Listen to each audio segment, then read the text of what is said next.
Hi, it's Dwyer, gamblersadvisory.com, a free site, bettingangle.us, a free site.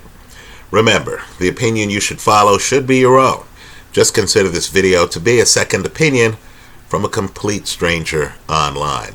This video is intended for gamblers. It is not intended to be a partisan video. It does not reflect my hopes and political beliefs regarding the political future of the United States. We're just making a raw assessment here of the candidate's chances of winning the presidency of the United States or the nomination of the Democratic Party for the sole purpose of trying to win props offered by Las Vegas casinos. Now, earlier I made a video where I predicted that Elizabeth Warren, who was then going off at long odds, right? Joe Biden was the front runner at the time. Elizabeth Warren was going off at long odds. Based on my review of her donor base, as well as her stated views at the time, and how she connected with audiences, I encourage gamblers here online to place a position on Elizabeth Warren. I thought Warren had a good chance of winning the Democratic nomination. And Warren, since that earlier video, not because of it, but since that earlier video, has risen in the polls, is now one of the favorites. The betting market on her has narrowed significantly. You're no longer getting the long odds that you were getting when I made that first video. This is an update on that assessment based on recent developments, including Elizabeth Warren's unveiling of her wealth tax plans, right? Up to 6%. As well as the price tag she herself has placed on her Medicare for All package, right? More than $50 trillion at a time when the country is $22 trillion in the red. And based on some other factors, the entry into the race of former New York City Mayor Michael Bloomberg, of former Massachusetts Governor Deval Patrick, I no longer believe that Elizabeth Warren is going to be your Democratic nominee. Right? Private capital. We'll call them the investor class. Right? They clearly don't want Elizabeth Warren to be president of the United States. You have a hedge fund guy in the race, Tom Dwyer, who has, of course, tried to move to the left of Elizabeth Warren and Bernie Sanders. He himself supports Medicare for All, as well as other free spending federal programs. Right? So I believe what has happened has been a consolidation of investor class voters. Right? Now let me just say, I don't believe that the President of the United States is the most powerful man in the United States. I believe the real power rests off stage. The point of this video is to point out that folks off stage have watched these candidates, and I believe they've concluded that they're too anti-capitalist, that their agendas are simply unsustainable. So, into the race, you have one of the iconic names of American capitalism, right? Michael Bloomberg. You may know of the Bloomberg channel. You may be aware of the fact that Bloomberg has people like Steve Ratner handling his finances. He's completely embedded in Wall Street with Wall Street ties. He's the former mayor of the town that has Wall Street in it. Right? And of course you have a Bain Capital person now running, not Mitt Romney, who was also Bain Capital, but Deval Patrick. It's the same hedge fund group, folks, right? And you understand that his core constituency involves a lot of people investing capital. Right? Now, I'm not sure if either Bloomberg or Patrick wins the race. I believe sooner or later, especially given Bernie's heart attack, age and fitness is going to emerge front and center. Right? Voters are going to start to think about the health and the future of the candidates running, and how the current crop are older historically, some of them, than 95% of the people who have run for president of the United States. Right? But what I believe might happen is that if the center rises, right? So far we've had the wealth tax far left crowd. If you believe in this left-right dichotomy, right? So far we've had the woke movement front and center. People on Twitter, all or nothing. If you don't believe the AOC agenda, then you're not in favor of liberty and happiness, right? Well, I believe now you're having the backlash from the center. The two candidates I want people to look at closely, because I believe they're going to benefit from this, are Pete Buttigieg. He's younger. I know I'm butchering his last name. We'll call him Pete B. I know he's younger than Deval Patrick. He's younger than Michael Bloomberg. He's from the Midwest. He doesn't seem to be beholden to traditional Wall Street legacy finance.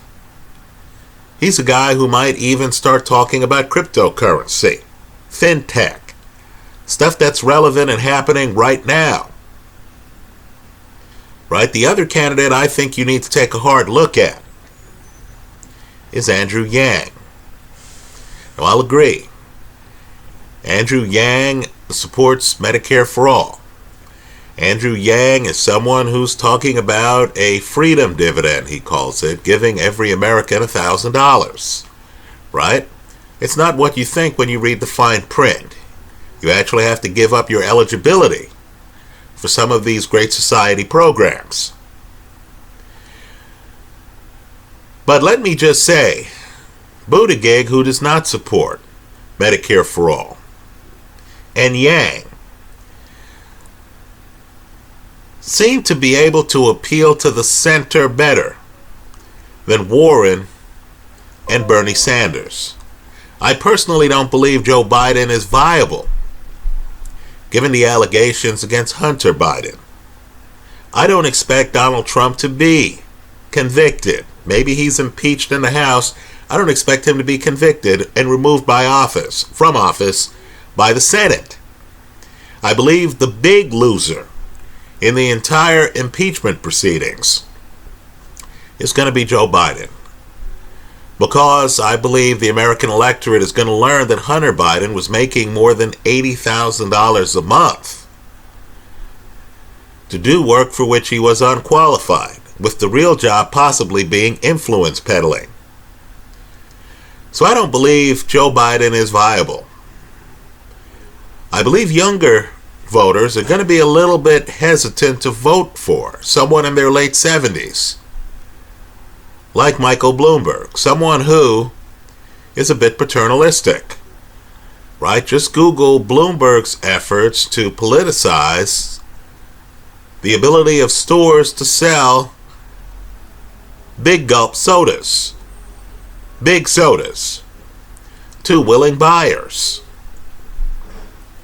Right? And I think Deval Patrick, voters are hesitant to vote for, at least on a national level, to vote for people with such close ties to the hedge fund industry. Right? When they realize that Patrick, like Mitt Romney, and it hurt Mitt Romney, work for Bain Capital, that's not going to help Patrick. I believe voters are going to want something new, something fresh. Right? When you look at Pete B's background, when you listen to Andrew Yang in front of a high-tech crowd, and let me just say, I'm making this video from Silicon Valley, California. Right? You understand that Pete B and Andrew Yang just understand the current financial climate and current innovation better than do some of the old guard. Now, I'll agree. Pete B's been rising in the polls. Look at his rise in Iowa. Right? I believe you're getting significant odds on Pete B and Andrew Yang right here. Right? I think they're definitely worth a look. Understand, you're going to need multiple bets in your betting portfolio. I believe Pete B and Andrew Yang have a better chance of winning the Democratic nomination than current polls, which place people like Joe Biden, Bernie Sanders, and Elizabeth Warren in ascendant positions, are indicating. Right? So, to the gamblers, my recommendation here is that you take a small position on Pete Buttigieg and on Andrew Yang as this unfolds. We're still months away from the Iowa caucus. We're still months away from New Hampshire and all the other primaries. Right? I'm just telling you that some of the front-running candidates right now on November the 14th, 2019 are mortally wounded by the positions they've taken, which quite frankly are not tenable in American politics. Right? I don't think Joe Biden, I don't think Bernie Sanders, I don't think Elizabeth Warren win the Democratic nomination. Right? I think voters are going to look elsewhere. I know the polling right now claims that millennials are okay with socialism. Right? I'm not buying it. Here in Silicon Valley, I run into young millennials. Right? I'm just telling you that young millennials understand capital markets better, as well as history, better than the pollsters realize. It's one thing to tell a pollster, I'm okay with socialism. Right? It's another to approve of wealth taxes and things like that. Just contrast the decentralized cryptocurrency community, which is growing exponentially, with this idea of people supporting socialism. It just doesn't jive. So, given that Buttigieg is more fiscally sustainable than Bernie Sanders and Elizabeth Warren, both of whom would have to raise taxes significantly. At one point, Bernie was talking about a $5,000 to $10,000 tax increase on middle-class families. Given that Andrew Yang, when he talks to tech crowds, points out that this idea about breaking up Amazon is not going to bring people back to malls. Given that Andrew Yang understands that targeting high tech and urging the breakup, which some candidates have, of Facebook, Google, Apple, wouldn't be productive. I think Buttigieg and Andrew Yang deserve your attention. I'm recommending in this video for subscribers of my channels that they consider putting a small play here on Buttigieg and Andrew Yang at the current odds. I just don't believe Elizabeth Warren or Bernie Sanders is going to win the Democratic Party nomination.